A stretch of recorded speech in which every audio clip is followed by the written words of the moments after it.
안녕하세요. 경희서당의 강경희입니다. 한시, 한자로 된 시인데요.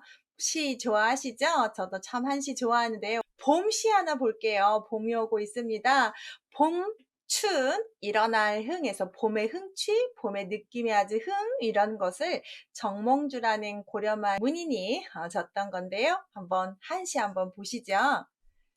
자, 제목은 춘흥이고 정몽주가 지었으며 시의 형식은 오원절구이고요. 운자는 성과 생이다. 주제는 봄을 맞아 생동하는 자연의 생명력을 읊어보려고 했다가 아주 공부하는 사람들은 기본으로 아는 건데요. 한번 저랑 같이 감상을 좀 해볼게요. 공부가 아니라 먼저 한시를 보는 법을 좀 아시면 좋은데 제가 영상으로 한시 보는 법 영상 한번 만들어 놓은 거 있으니까 한번 보시면 좋겠죠? 자, 카드 한번 달아 놓을게요. 먼저 다섯 자기 때문에 오원절구라고 하고 네 줄이면 절구라고 합니다. 그래서 다섯 자씩 네 줄로 되어 있을 거고요. 한시는 한시에 그 운자라고 해서 한자를 정해줍니다. 오원은 두 번째, 네 번째 짝구의 마지막 자가 소리가 같아야 됩니다. 봤더니 소리 성자하고 날생자를 해서 정확히 지킨 운자 잘 지켰죠? 그래서 성과 생이 운자가 되고요. 오어는 두자 세자 끊어서 읽고 끊어서 해석합니다. 추는 세부적이요 야증 미유성이라 설진 남계창이요 초아 다소생이라라고 했습니다. 하나씩 하나씩 보는데요. 한시를 보실 때는 왜 이걸 썼지? 작가가 왜 이런 마음을 가졌을까? 작가는 어떤 사람이길래 이런 걸 썼나? 이렇게 한번 보시고 보면 더 재밌는데요.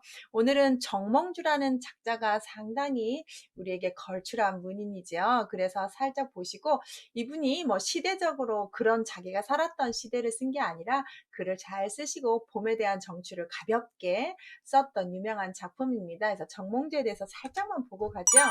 정몽주 하면 우리가 단신가로 아주 유명한 사람입니다. 이름은 정몽주요. 고려 말의 충신이며 유학자이지요. 초명이 목란, 목련, 자가, 달가, 호는 포은인데요. 목란이라는 이름은 어머니가 꿈속에서 정몽주를 가지고 있을 때 태몽이 꿈속에서 난을 이렇게 갖고 있다가 탁 떨어지면서 놀래가지고 깨가지고 처음에 이름을 목란이라고 지었다고 해요. 어른이 돼서 잘하는 그 윗사람들이 이름을 지어주면 거의 초명은 쓰지 않고 이걸 쓰고 이제 호 유명한 사람 되면 호를 지어봐서 봤죠. 그래서 포은이라는 말로 우리 많이 알죠. 오부학당과 향교를 세워 후진을 가르쳤고 유학을 진행했으며 성리학의 기초를 대해서 우리가 이렇게 잘 알고 있는 분이고 이 고려 말 조선 초에 있었던 신화이기 때문에 그때 당시에 원나라가 망하고 명나라로 넘어가는 그 중국 시기에 있었던 우리나라 문인이잖아요. 명나라를 배척하고 원나라와 가깝게 지내는 정책을 또 반대하고 그래서 끝까지 고려를 받들겠다라고 했던 사람인데요. 이때 이제 이 정몽주와 같이 원나라를 좀 배척하고 원나라도 배척하고 명나라도 배척하고 우리만의 길을 가겠다라고 하는 이런 뜻과 약간 다르게 이성계가 다시 새로운 나라를 창조하려고 하는 때에 정몽주의 도움이 많이 필요했는데 정몽주가 역성혁명을 좀 반대하죠. 그래서 이성계의 아들인 이방원이가 같이 하자고 계속 사랑의 제스처를 손을 내미는데도 끝까지 반대하면서 이런 단신가라는 시를 짓고 죽음을 맞이했다는 우리가 이야기를 아는데 그 이야기를 살짝만 더 하면 이성계가 사냥을 하다가 낙마해서 몸을 좀 다치죠. 그래서 개경으로 돌아오지 못하고 병란도에서 누워 있습니다. 그래서 이제 정몽주가 좀 경계가 소홀함을 틈타서 이성계를 좀 제거해야겠다라고 생각을 했는데 그걸 빨리 알아챈 이방원이가 아버지를 모시고 개경으로 돌아오죠. 그래서 정몽주가 어떤 상태이길래 이성계를 다시 한번 염탐하러 병문안 비슷하게 갑니다. 그 병문안 가는 와중에 정몽주하고 이방원이가 만나게 되죠. 그때 유명한 이방원이가 의중을 떠보기 위해서 하여가라는 시를 쓰죠. 그래서 우리 시조 우리 문학에서 많이 배우잖아요.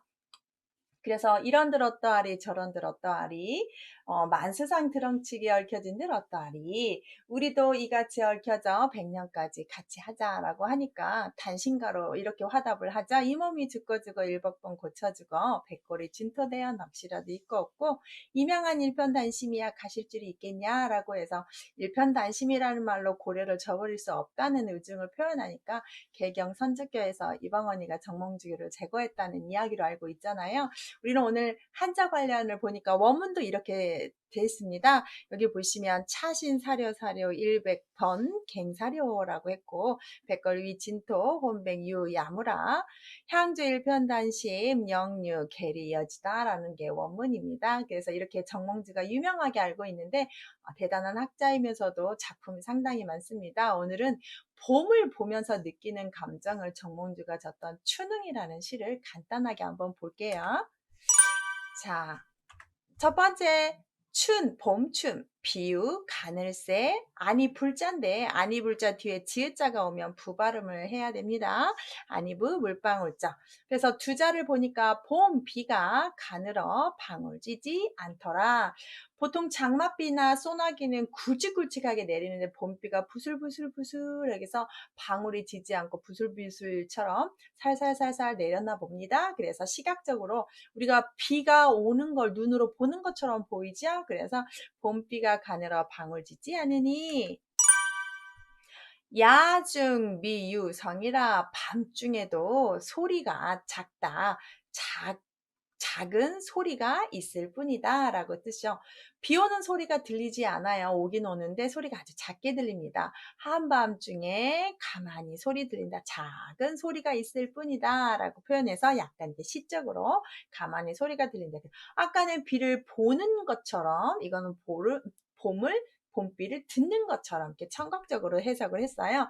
완전 이제 시를 전환을 할 건데요. 설진 남계 창이다 라고 했습니다. 눈설 다할진 남영남 신에게 불을 창자입니다. 항상 남쪽부터 봄이 오죠. 봄이 오려면 뭐 해야 돼요? 눈이 녹아야 해요. 눈이 다 녹아서 남쪽 시내에 불을 창 남쪽 시냇물이 막 불어나니까 이제 봄이 시작된 거죠. 마지막 구절 한번 볼까요? 자, 초아예요. 초아. 불풀초 싹아 마늘따 적을소 날생인데 다소라는 말은 수거처럼 많다 적다를 얼마나 라고 해석을 합니다. 얼마나 얼만큼. 자, 봄풀이 얼마나 돋아났을까. 여러분 봄 되면 눈 녹고 따뜻하면 봄 새싹 나오죠.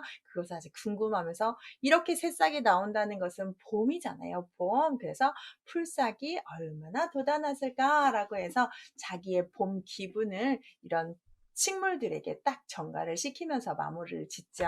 모아서 다시 한번 보겠습니다. 봄비가 가늘어 방울지지 않더니 한밤중에 작은 소리만 있을 뿐이구나. 눈 녹아 남쪽 시냇물 불어나니 풀싹이 얼마나 돋아났을 거라고 하면서 봄을 기다리는 그 흥겨운 마음을 시에 표현한 거 보이시나요? 이렇게 간단한 사원, 네 구밖에 안 됐는데 5원 절구인데 우리가 봄을 느낄 수 있지요. 오늘은 유명한 정몽주의 시를 한번 보셨습니다. 한시는 이렇게 보는 건데요. 다음 시간에도 또 한시 보여드릴게요. 감사합니다.